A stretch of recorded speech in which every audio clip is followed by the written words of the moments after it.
Help support the show by joining the Patreon or becoming a YouTube member. Also, hit that like button and subscribe if you want more Browns-focused content. All right. So it's been a while since I've had this gentleman on. He is the beat reporter for ESPN.com, Daniel OYEFUSI. Appreciate you being on, man. How you liking the experience of covering the Cleveland Browns? Yeah, I mean it's never a dull day. It's never a dull weekend. It's never a dull Sunday. So this is a much needed buy for everybody, fans, reporters, obviously the team. So, but I'm enjoying it. I'm still enjoying it. Absolutely. It was an interesting 2 weeks here, right? Because they get the big win over Miami, and you watch Miami, who you used to work for the Miami Herald, right? Back when Yeah. they were up in their peak, like with Mike McDaniel, and you watched them come into Cleveland, and it was a reminder that it certainly gets worse than what it is in Cleveland. Because how they showed up for that game, I was just shocked, Yeah, it was like at least we're not them. yeah. And then you get reminded that you're still not that high on the totem pole. You go up against the Patriots, who, for lack of better words, smacked you, right? Now they didn't smack you completely, because defensively you couldn't do anything against them, but offensively just was so inept that it ended up being the result that it is. There's a lot of frustration. I would say I would include myself with where this offense is. Do you think internally they feel like there is an explanation for this that's not Kevin's cooked? Um, I would tell you that to a man, they would never ever say this publicly, but I would tell you that to a man, they would say that they don't have the horses. They don't have the personnel. And I went back to this. I mean, I went to this after the first game of the year with Joe facing the Bengals, where the question was, why aren't they taking any deep shots? And I said they do not have the personnel for that type of offense. They have some good players, some solid players. I think they have players in miscast roles, but they really don't. I mean, and for really the first half of this year, they haven't had the personnel to really put together a functioning NFL offense. And that's not to take any blame from Kevin and the coaching staff, because I think there's a lot of times where they've fallen short in game plan and getting these guys ready to play, and like Kevin would say, putting guys in a position to succeed.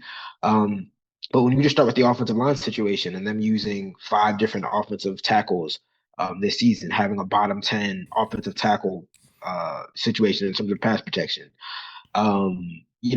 and then you look at, the wide receiver room, which, for most of the year has, led the NFL in drops, have been at the top of the league in drops. Guys aren't getting separation.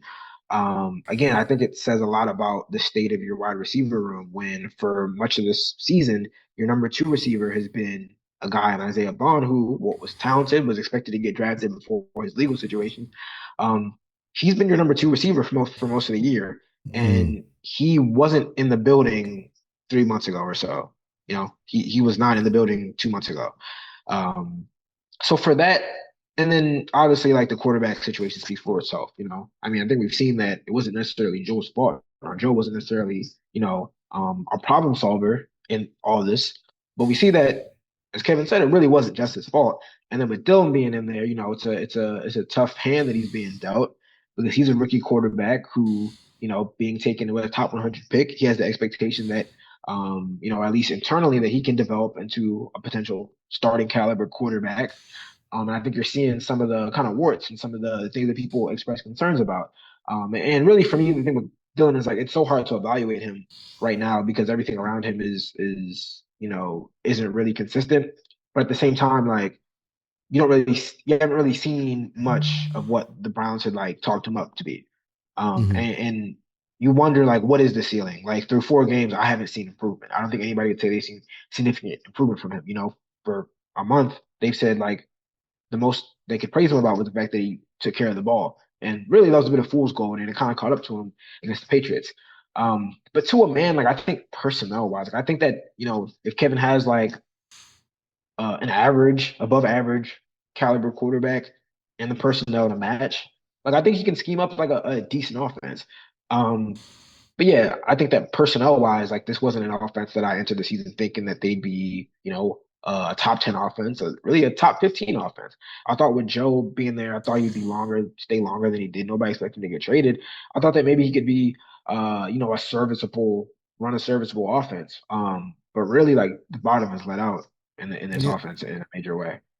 Yeah, I struggle with it because like I understand, and I came into the season understanding like the consistency on offense was just going to be such a problem that you couldn't go over 500 more than likely unless somebody emerges an answer at the quarterback position.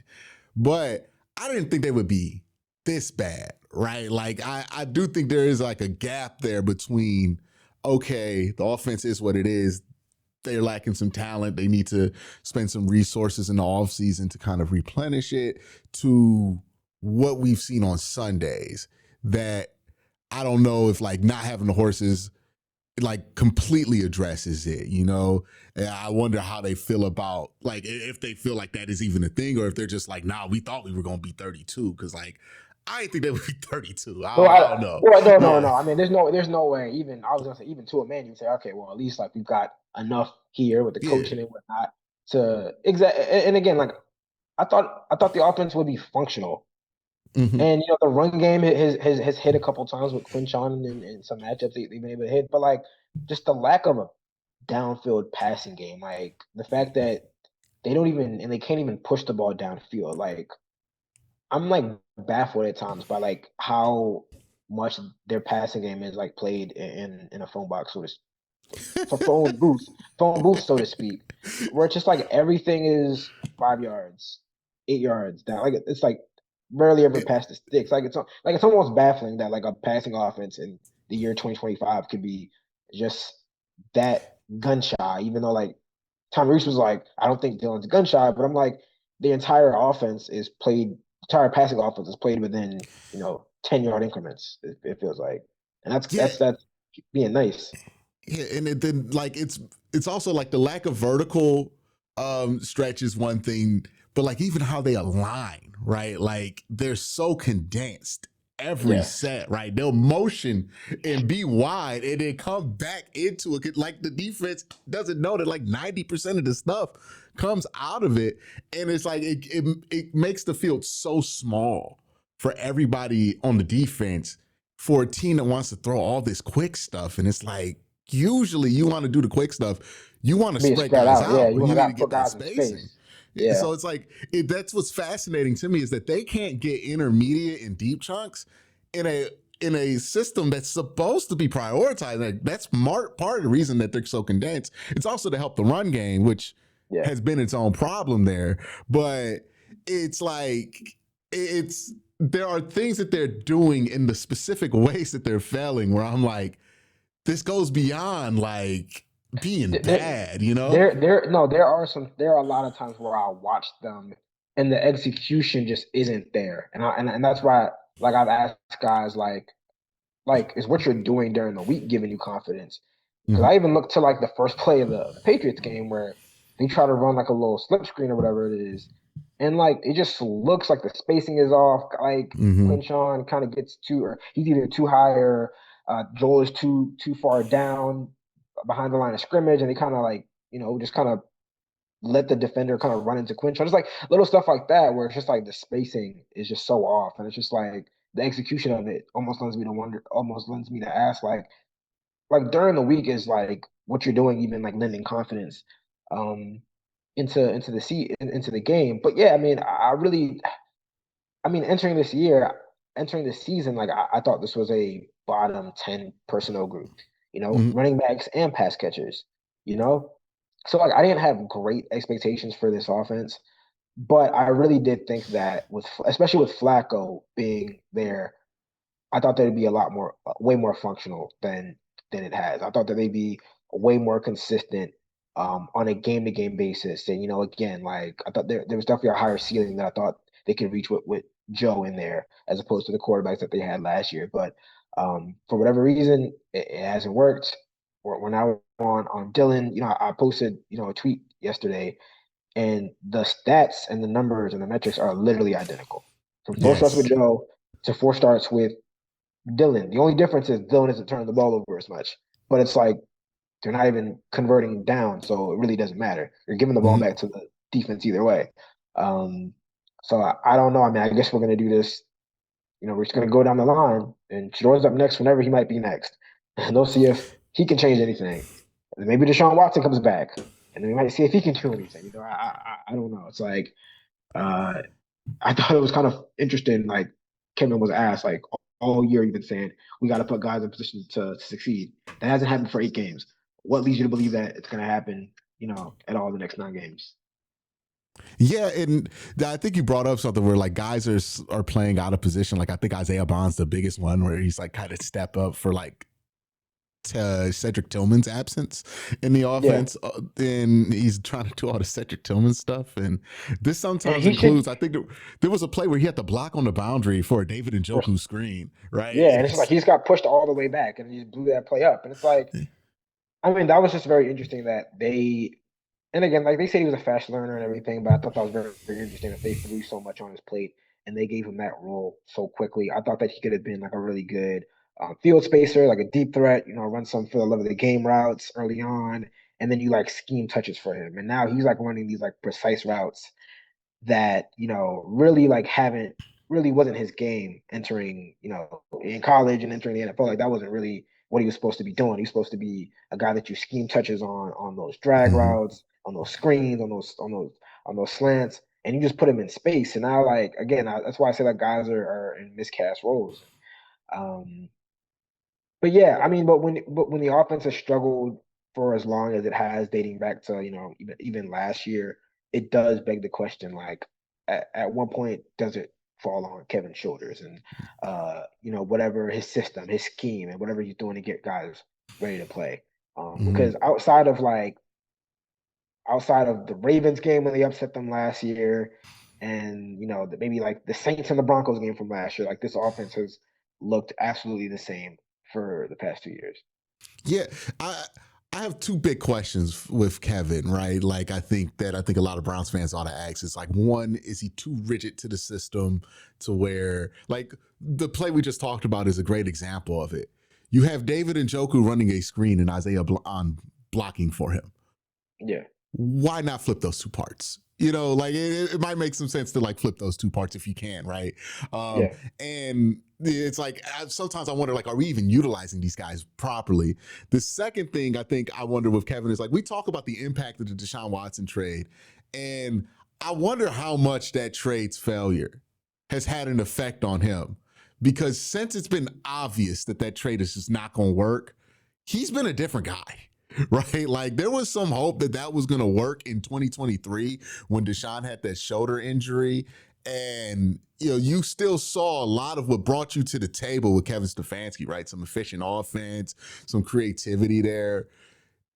Ever since, they had this weird period during the season, during the off season in 2024, where it just kind of felt like everybody was trying to tell you without telling you what was going on there at the quarterback position. And it's like, he doesn't seem as the same since that. I don't know. Have you felt like something like that with him, with the impact of this Watson thing? I know he keeps things pretty close to yeah. his chest, but it is weird. Like we know what Kevin can do and what he's good Yeah, at. we've He's won seen two it. Coach of the Years, Yeah, right? we've seen it. Is like, but what we've seen the last 2 years is something you would expect from like if you hired some kid to take over the offense who's not ready to do the job.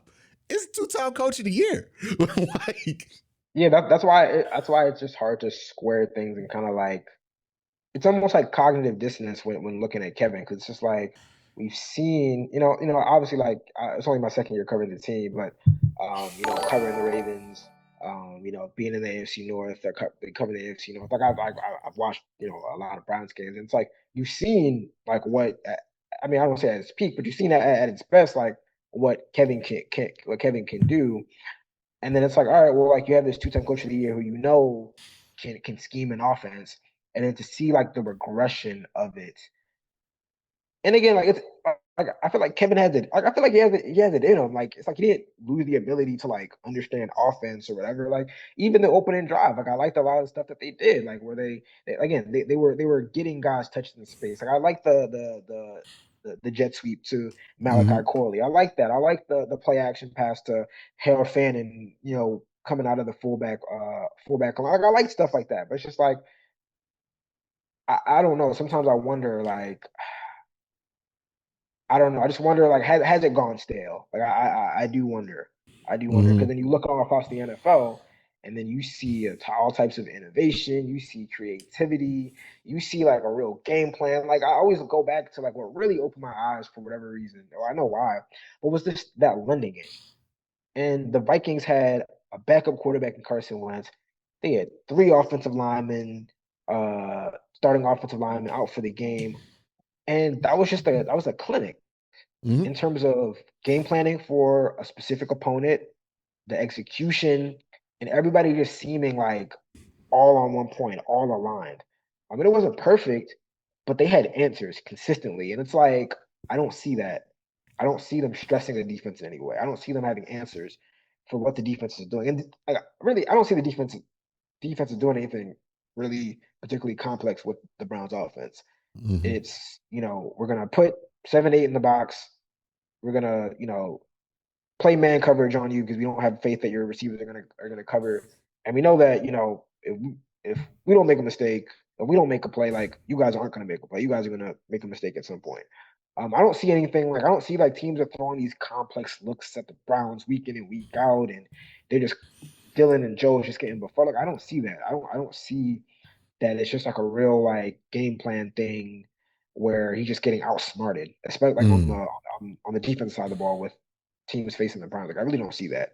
Um, so that's why I go back to like, what are you doing to get that advantage when, like, all right, well, we know most games you're not going to have the outright skill advantage, but can you go can the coaching edge kick in, and like, you're supposed to be an offensive minded head coach, can you game plan a scheme that makes up for the talent deficiency? And I don't see that. I don't see that on a week in and week out basis.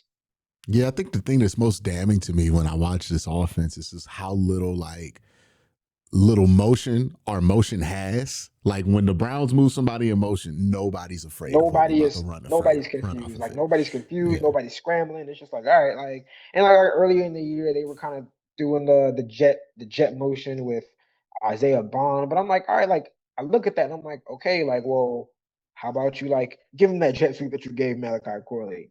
How about you, use that and like mix that motion with the snap with some Hmm. play action? Just, I don't know. I just like the offense always leaves me wanting more. And it's like, I know that they're not the most talented group, but I'm like, okay, then go above and beyond to Yeah. make up for that talent deficiency. Real quick, just want to let you guys know Sleeper has a new offer here.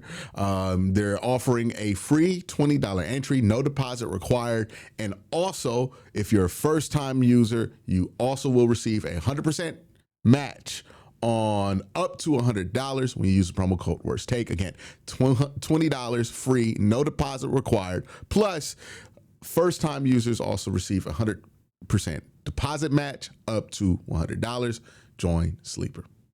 And the reason I wonder if the whole Watson thing like might have like did a number on him, that like, because I think with the Watson trade, the number one thing that comes to my mind is the fact that like people didn't really factor in everything that you were bringing in with Deshaun Watson, and just how all of that stuff, whether it was strictly football related or not, was going to have an effect on people like surrounding the team.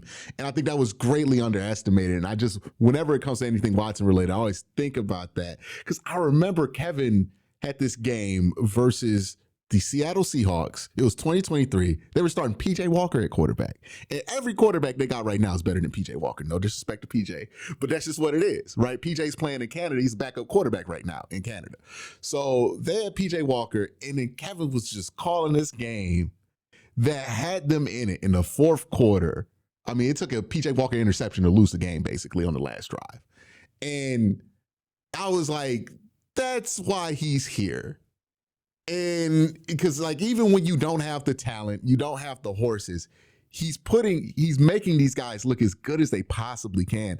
And I can't help but feel like Joe Flacco didn't look as good as he could possibly look in Cleveland. And I understand it with the Bengals, he's got Jamar Chase and T. Higgins, right? Like it's a lot easier to look better, but I don't think what he looked like in Cleveland was all he could It be shouldn't in be that much Cleveland. gap. Yeah, Yeah, the gap wasn't yeah, the gap wasn't that wide, but yeah. still. And that's why even like I know people are running victory laps on Dylan, and people are saying I told you so on Dylan, but I'm like, I don't.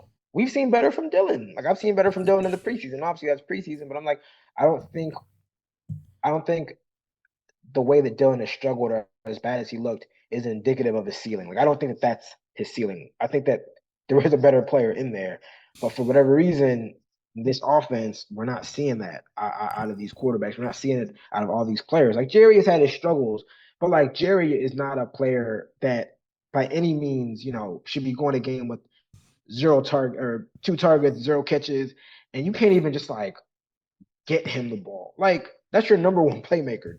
Truthfully, whether he should be the number one playmaker or not, he is. Like you can't find a way to just scheme him a touch within 4 quarters. Like Mm-hmm. it's really Yeah. it's really mind boggling. There's Honestly, not, it shocked me that there's like not been a game where he's like, you know what, we gonna get Jerry Jeudy going, right? Like that's the offensive coordinator and the offensive play caller. That's kind of a responsibility on them. It's like, hey, if you got this guy who's a Pro Bowler in a talent deprived offense, like you got to get him going. Like you can't just sit on your hands and just let him not be effective for you.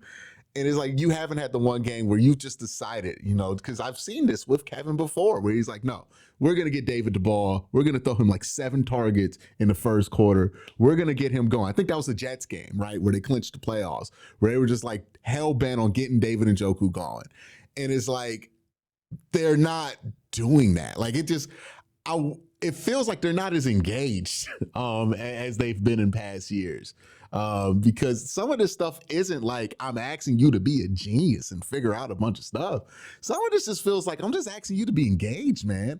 Like, yeah, like you it's like know, the basics. Like it's like the bare minimum. Like okay, you got a number one wide receiver.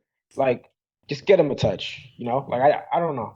I feel like they ran that motion on 3rd and 7 for a quick slant, but it's Isaiah Bond running yeah, it, exactly. And and the it's first like thing I what? the first thing I thought was money down, gotta have it, and you call that for Isaiah Bond, which like no disrespect to him, like, but I'm just like that should be Jerry in that spot, like He's that your should be best him. route runner. He's your best receiver, and he's running the clear out. It's like, what are we Yeah, doing there? Like, I don't.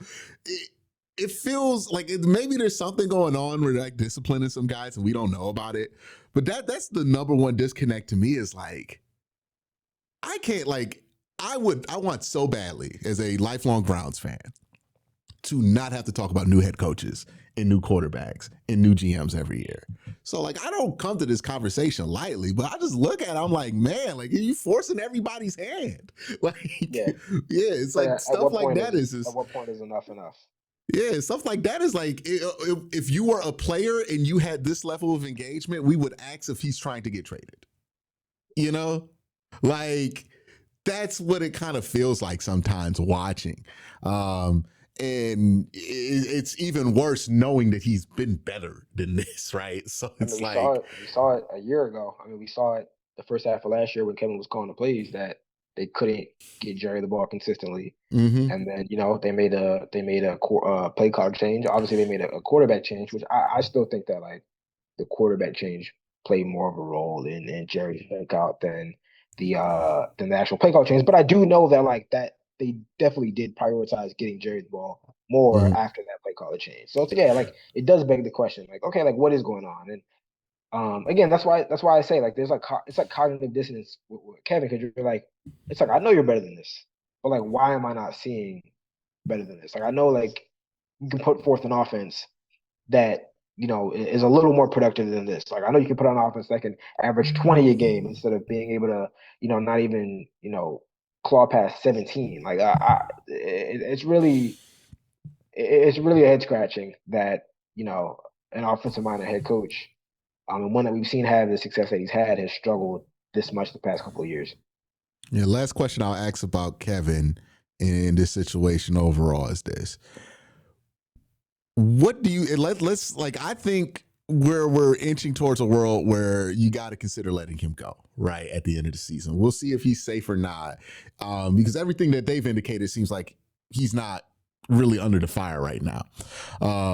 But if you're gonna keep Kevin, what moves do they have left to convince people that it's gonna be better other than just straight up we're gonna get better horses?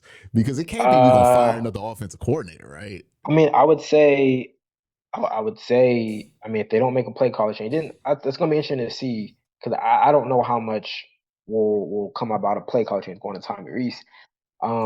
I don't know. I mean, we've been kind of going down the line. Everybody was thinking that Joe would lead a functional offense. That didn't work out. They went to Dylan, who internally has been their guy. That hasn't worked out. I mean, I don't know. Like Shador might be the last hope where it's like, okay, well, if one of these quarterbacks can come out and run this offense better and at a functional level like that, I don't know because there's nobody. I mean, I know people were kind of upset about the tweet that I put out about saying like no offensive tackle, nobody that would have taken at number 5 would have changed the complexion of this offense. And I think that Mm-hmm. that's like kind of just like revisionist history. Like there was no problem with the Mason Graham pick on its face. I thought that like they may have. I mean, when they traded back to 5, like there were obviously some other options in terms of offensive tackles and wide receivers. But they went about their process. They thought that he was a premier player. He was one of their. He was one of the guys where if they traded back to 5, they for sure would have been happy with him. And knowing, I'm kind of on a tangent, but like knowing everyone knew and internally they knew how much they needed to fix this offense. So I don't think that this was an example of them like, oh, just sticking to the process, da da da. Like if there was a guy at 5 on the offense that they really thought was comparable to Mason Graham, I think he would have been the pick, honestly, because they know how bad this offense needs to be fixed. Um, but I say that all to say, like personnel wise, there's nothing that's going to turn this group around outside of one of these quarterbacks hitting. And really that's what this whole season was about to me. When you get to these rookies playing, can one of these rookies show enough that you can build around or like to give, ownership confidence that you can turn things around. And to this point, we haven't seen that. Yeah, So and the thing with them, I don't know what I don't know. I have a hard time seeing this getting better in any shape or form. I don't think a play call change is going to change that. Maybe we're down to 2 quarterbacks left. Cross our fingers and see what happens. But like I don't see the room for improvement. The second half of the year. yeah.